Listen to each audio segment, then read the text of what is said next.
안녕하세요. 모두들 즐거운 시간 보내고 계신가요? 제가 들려드릴 이야기는 앞서 나오신 분들의 이야기와는 조금 다를 텐데요. 우선 이 자리에 서게 되어 매우 영광입니다. 포토그래퍼로서 무대에 선하는 것이 때로는 긴장되고 부담스럽기도 한데요. 제 직업이 앞에 나서기보다는 살짝 떨어져 사람들을 카메라에 담는 일을 하기 때문에 그런 것 같습니다. 이미지는 그 자체로도 의미가 담겨 있어야 하고 사람들이 이미지 속 모습을 그대로 받아들일 수 있어야 합니다. 또한 저는 사진 속 사람들과 사진을 보는 사람들을 잇는 다리 역할을 하고 싶습니다. 또한 사람들이 사진 속 상황을 이해하거나 지식을 얻는데 도움이 되기를 바라죠. 저는 프리랜서 사진 기자이고 주로 중동 지역을 취재하고 있습니다. 저는 15살 때부터 사진을 찍기 시작했습니다. 독학으로 배웠기 때문에 남들보다 더 많은 노력을 해야 했습니다. 저는 어릴 때 역사에 관심이 많았는데 역사는 제가 사진작가가 될 수 있었던 원동력이기도 합니다. 분쟁 지역의 사진 기자가 될 의향이 전혀 없었던 제게 베트남 전쟁과 2차 세계대전 그리고 제가 10대 때 일어났던 아프가니스탄과 이라크 전쟁의 모습을 담은 이미지는 제게 큰 영향을 주었습니다. 제게 사진은 세상을 이해하고 경험하기 위한 최고의 수단이라 생각했습니다. 또한 역사적 사건들을 직접 목격하고 싶었죠. 제가 들려드릴 첫 번째 이야기는 제가 프리랜서로 활동했던 때의 이야기입니다. 2011년 리비아로 가기 전 저는 뉴욕과 유럽의 여러 곳에서 사건 사고를 취재하고 있었습니다. 리비아에서 처음으로 국제보도와 취재를 본격적으로 시작하게 되었습니다. 이 모든 것은 2011년 초에 시작된 아랍의 봄에서 비롯되었습니다. 저는 임무 배정도 없이 이집트행 티켓을 끊었죠. 구체적인 계획도 없이 꼭 그 시위만은 취재해야겠다고 생각했습니다. 도착한 뒤 타흐리르 광장으로 향했습니다. 그곳에서 다른 사진기자 동료들과 만났고 바로 시위 현장을 카메라에 담기 시작했습니다. 타흐리르 광장에 이어서 리비아 시위가 새롭게 시작되었기 때문에 다음 장소로 이동하고 싶었습니다. 그래서 저는 이집트 인근 국경 지역으로 가기 위해서 기차와 미니버스를 탔습니다.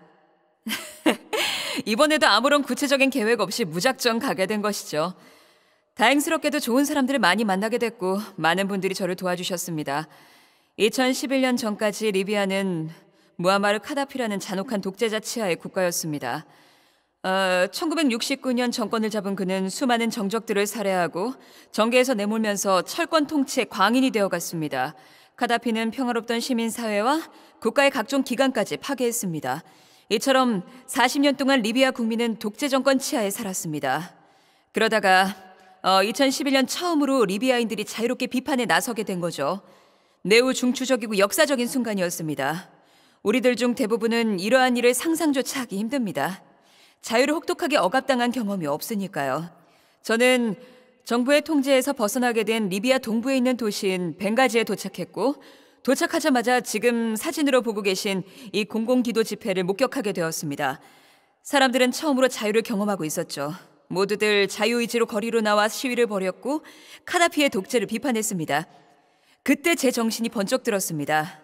그러한 상황을 처음으로 직접 마주한 순간이었고 사람들에게서 억압으로부터 벗어난 해방감을 느낄 수 있었으니까요. 그러나 기쁨도 잠시 전쟁이 시작되었고 희망은 괴로움으로 바뀌었습니다. 특히 이 사진은 전날로부터 며칠 전 총격을 받고 총상으로 사망한 시위자의 장례식에서 촬영한 장면입니다. 저는 최전선에서 상당히 오랜 시간 취재했는데요. 진짜 스토리가 있는 곳이라고 생각했기 때문입니다. 전쟁이 무엇인지에 대한 개념조차 정립되지 않은 채 단 한 번도 싸워본 적 없던 사람들은 하룻밤 사이에 전사가 되어 있었고 그들은 그 과정에서 매우 끔찍한 트라우마를 경험했습니다. 교사, 약사, 식당 주인, 학생 등 이 혁명이 시작되기 전 대부분 평범한 시민이었습니다. 전운이 감도는 시기에는 무고한 시민들도 타겟이 그리고 이 사진의 경우 이주 노동자들이 카다피군의 용병으로 오인을 받아 잘못 감금된 모습입니다. 민주주의의 정부에서 흔하게 볼 수 있는 국가기관은 이 나라에 처음부터 존재하지 않았습니다. 리비아인들은 하룻밤 사이에 모든 것을 잃었고 누구의 도움도 없이 새로운 국가를 건설해야 했습니다. 저도 이때 전쟁이 사회와 사회 구성원들에게 어떤 영향을 미치는지 처음으로 알게 됐습니다. 죽음을 목격해야 하기도 했는데요. 이 사진은 친정부군들의 시신으로 매장되기 전 임시 시체 안치소에 놓여 있는 모습입니다. 분쟁 지역 취재 기자는 죽음을 목격해야 하기도 하지만 생존자와 교감하고 이들의 스토리를 전달해야 하기도 합니다. 리비아에 체류했던 11개월 동안 매우 혼란스럽고 혼돈스러운 상황을 수없이 겪어야 했습니다. 저는 당시 벌어지고 있는 일들이 얼마나 위험한지 그리고 어떤 결과를 낳게 될지 전혀 파악하지 못했습니다. 그리고 이렇게 사진을 보면서 리비아에서의 시간을 돌이켜보면 전쟁터가 아닌 곳에 있었던 것처럼 느껴지는 이상한 순간들도 있었습니다. 바로 이 전사처럼 말이죠. 이 사람은 RPG를 들고 저격수의 총격을 피해 도망가면서 웃고 있습니다. 그의 발밑에는 총격으로 인한 탄피와 숱한 총알들이 여기저기에 흩어져 있습니다. 이 사진 속 남자는 전쟁이 끝날 무렵 반군에게 억류된 군인입니다. 초췌한 모습의 이 남자는 몇 주 동안 씻을 수도 없었는데요. 반군들에게 조롱을 당하고 있는 모습입니다. 이 지점에서 제가 깨달은 것은 전쟁은 명분에 상관없이 서로 피해를 주게 되므로 흑백 논리로 나눌 수 없다는 것입니다. 양측 모두 부당한 일을 당했다고 느끼니까요. 최전선은 도심 한복판이든 다른 어느 곳이든 취재를 위해서는 큰 난항을 겪어야 합니다. 최전선에서는 저격수의 총격이나 무작위 사격이 난무하기 때문이죠. 할 수 있는 거라곤 기다리는 일밖에 없습니다. 제가 기다리면서 촬영한 이 사진 속 반군 리더는 길모퉁이에서 고개를 내밀었다가 총격을 맞고 말았습니다. 이 사진은 카다피가 체포되어 살해된 곳에서 멀리 떨어지지 않은 곳인데 전투의 최후 모습입니다. 이러한 기억에서 벗어나고 싶지만 전쟁은 아직 끝나지 않았습니다. 지금도 리비아는 이 전쟁의 여파로 고통받고 있습니다. 분쟁을 겪었거나 분쟁이 진행 중인 국가의 후유증은 전쟁 그 자체보다 훨씬 더 잔혹합니다. 시리아 취재를 시작했을 때는 아주 다른 상황을 목격했습니다. 이 슬라이드쇼의 사진들은 이라크와 시리아에서 촬영한 것입니다. 2012년에 시리아 취재를 시작했고 작년에는 이라크에서 모술 전투를 취재했습니다.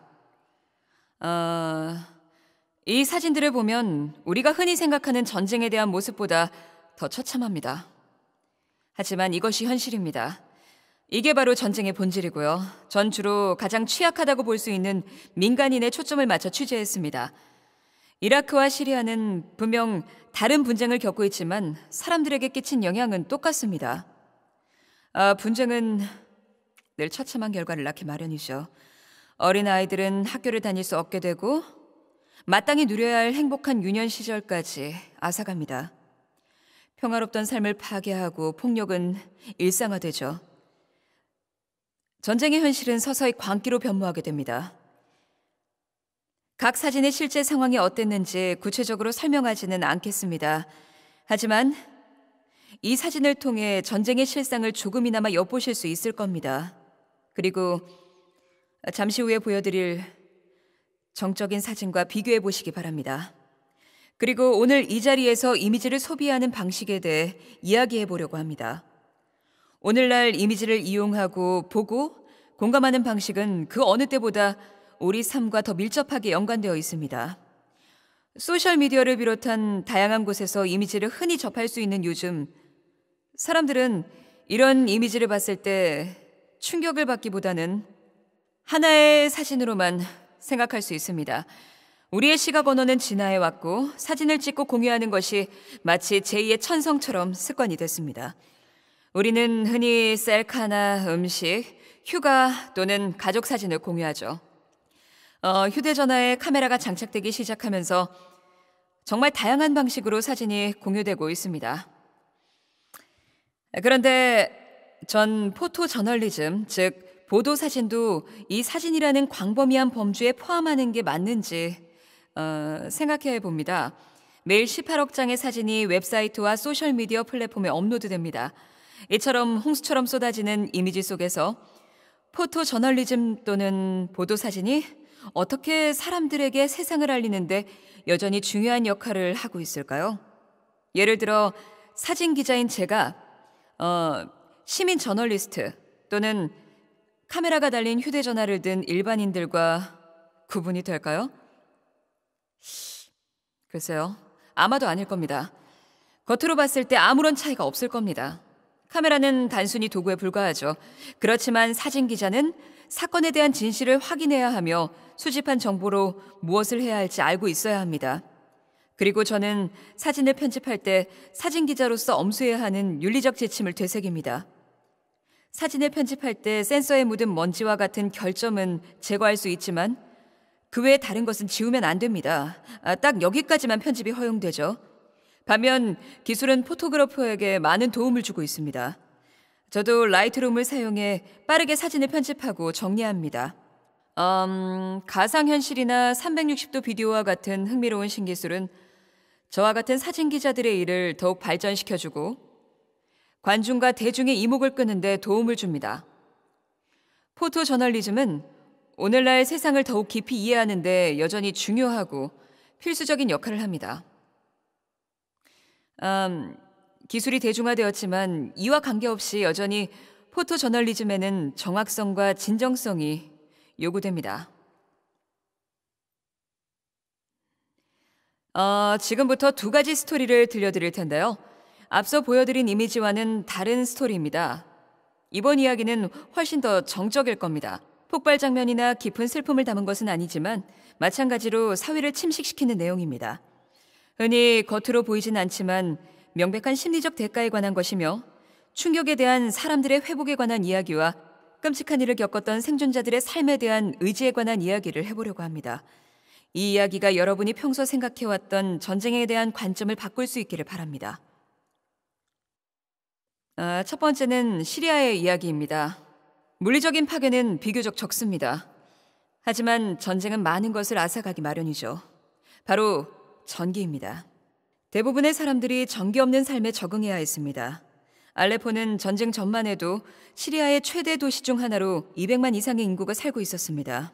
2012년 전쟁이 시작된 이후 위성으로 촬영된 시리아의 모습을 보면 전체의 85%가 넘는 지역에서 빛이 사라진 것을 확인할 수 있습니다. 전쟁 전 시리아 국민의 대부분은 꽤 안락한 삶을 영위하고 있었습니다. 대부분 사람들이 스마트폰을 사용하고 대학을 다니고 휴가를 즐기기도 했죠. 시리아는 풍부한 문화를 지닌 국가였고 다마스쿠스라는 지역에서는 화려한 밤문화를 엿볼 수도 있었죠. 전기가 없는 삶을 상상해 보세요. 형광등이나 히터, 에어컨 등 우리 생활에 깊숙이 자리한 것들을 갑자기 쓰지 못하게 된다면 어떨까요? 시리아 전쟁은 잔혹한 충돌로 인한 직접적 트라우마뿐만 아니라 일상생활을 비롯한 크고 작은 부분에 대해 심리적 대가를 치르게 만들었습니다. 이 이미지는 전투 중 사살된 것으로 추정되는 시리아 정부군의 시신입니다.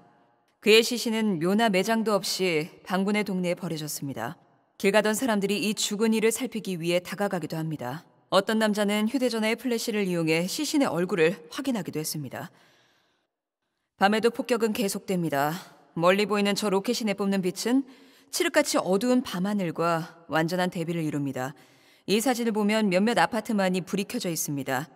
발전기를 구입해 전력을 공급할 수 있을 정도의 경제력을 갖춘 운이 좋은 경우입니다. 이 사진을 찍은 시간을 알려드리고 싶은데요. 대부분의 사진은 오후 7시 30분에서 자정 사이에 촬영한 것입니다. 이 시간대는 보통 가정집이나 길거리가 가장 활발해야 할 때이죠. 이러한 이미지와 이미지 속의 사람들을 통해 이곳의 현장감, 불빛이 없는 암울함을 드러내고자 했습니다. 2013년 당시에도 전쟁이 지속되고 있었던 이 도시에는 여전히 수많은 사람들이 살고 있습니다. 이 이미지는 알레포에서 가장 붐비는 동네의 한가운데에 위치한 커피숍의 모습입니다. 길 모퉁이를 돌면 이슬람 전사가 손전등에 의존해 코란을 읽고 있습니다. 이 사진을 촬영할 당시 외국인 기자를 납치하는 사건이 증가하고 있었음에도 시리아에서 취재 활동을 이어갈 수 있었습니다. 몇몇 시리아인 대학생의 도움으로 여러 곳을 다니며 취재할 수 있었던 거죠. 반군의 동네에서 심각한 전기 부족 문제를 겪고 있는 지역을 찾아 어둠을 헤매고 다녔습니다. 물론 사진을 촬영하려면 광원이 있어야 했습니다. 그래서 삼각대를 사용하고 셔터 속도를 낮췄죠. 물론 몇몇 사진은 불빛이 약간 있는 곳에서 촬영되기도 했습니다. 위험천만한 상황임에도 불구하고 높은 지대로 올라가 촬영한 이 사진은 전경에 있는 어두운 반군의 동네와 지평선 쪽에 있는 정부군 통제하에 있는 동네가 얼마나 다른지를 확연히 보여줍니다. 보시는 바와 같이 반대편 지역에는 불빛이 있습니다. 수개월에 걸쳐 계속되는 전투로 인해 반군의 동네에는 전기를 비롯한 모든 물자가 끊어진 상태였습니다. 전기는 모든 측면에서 반군 지지 세력을 약화시키는 수단으로 사용되었습니다. 현재 시리아에 있는 대부분의 도시는 이런 모습입니다. 사람들이 모두 떠났고 복구가 불가능할 정도로 파괴됐죠. 돌이킬 수 없는 생명을 앗아가기도 했고요. 벌거숭이가 된 전봇대와 탱크가 지나간 흔적으로 갈라진 시멘트가 전쟁의 참혹한 결과를 말해줍니다. 다음 이야기는 이라크에서 일어난 일입니다. 역시 사뭇 다른 이야기입니다. 휴먼 스토리에 가깝지만 마찬가지로 전쟁의 참혹한 결과에 대한 이야기죠. 이라크에서 IS가 등장하게 되면서 일어난 참사에 대한 내용입니다. 저는 이 이야기를 통해 희망과 회복력을 강조하고 싶습니다. 자신의 삶과 몸을 스스로 보호하고 만일을 대비해 IS에 대항해 싸우기 위해 훈련을 받으며 준비하고 있는 야지디족 여성들에 관한 이야기입니다. 2014년 8월 IS, 즉 이슬람 국가와 이라크, 시리아는 이라크 북부 지역에 야지디족에게 폭격을 가하기 시작했습니다. 2014년 전까지 야지디족은 약 50만 명에 육박했었습니다. 그러나 2014년 폭격으로 약 5천 명이 학살당했습니다. 그리고 또 다른 5천 명이 포로로 잡혀 노예가 됐습니다. 이들 중 대부분이 여성과 어린이들이었죠. 꽤 큰 수치이죠. 최대 3천 명 정도가 여전히 감금돼 있는 것으로 추정되고 있으며 대부분 여성과 어린아이들입니다. 야지디족에 대해 잘 모르시는 분들을 위해 잠시 설명드리자면 야지디족은 이라크에서 가장 오래된 종교적 소수민족이며 다른 아랍 사회로부터 몹시 고립되어 있었습니다. 이 이미지는 군복을 입은 야지디족 여성인데요. 이전까지만 해도 전혀 상상도 못했을 풍경입니다. 감금 상태에서 풀려난 이들은 맞서 싸워야겠다고 결심했고 수백 명이 모여서 하나의 대대병력에 합류했습니다. 전 며칠 동안 이 부대를 따라 취재했습니다. 대부분 빈곤한 가정에서 자란 여성들이었습니다. 이들 중 몇몇은 IS에 납치된 후 잔혹한 포로 생활로부터의 탈출에 성공한 여성들이었습니다. 어떤 여성들은 수차례 신부로 팔려가 남편들에게 강간을 당했습니다. 저항하기 위한 그리고 자신의 삶과 명예를 되찾기 위한 이들의 의지와 용기는 실로 놀라운 것이었습니다. 그리고 이 여성들을 만나게 되면서 이들을 저항하게 만든 동기가 무엇인지 명확하게 이해할 수 있었습니다.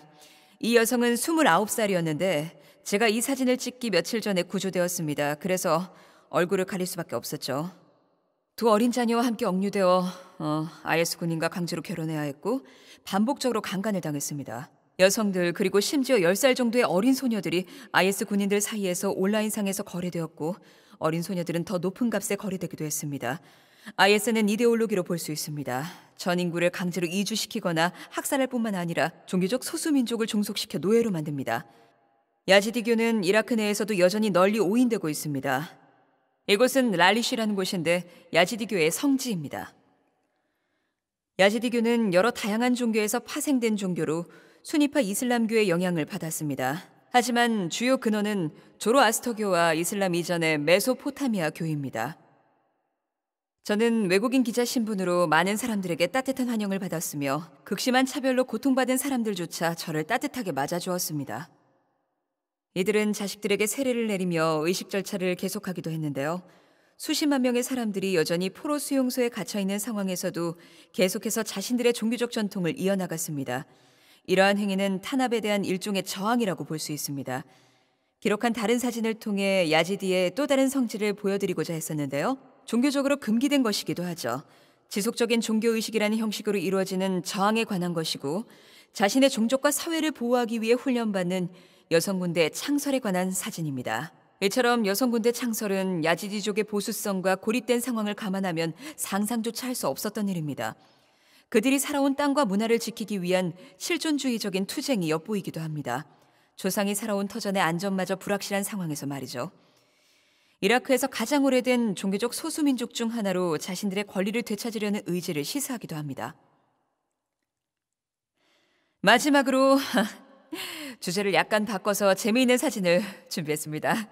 많은 분들이 포토 저널리즘이라는 분야에서 제 직업을 일컫는 다른 특정 용어가 있느냐고 물어봅니다. 혹은 종군 사진 기자라고 불리는 걸 선호하느냐고요? 전 그렇지 않습니다. 종군 사진 기자라는 용어는 사진 속 스토리 또는 사람들이 사소하게 치부되는 듯한 느낌을 줍니다.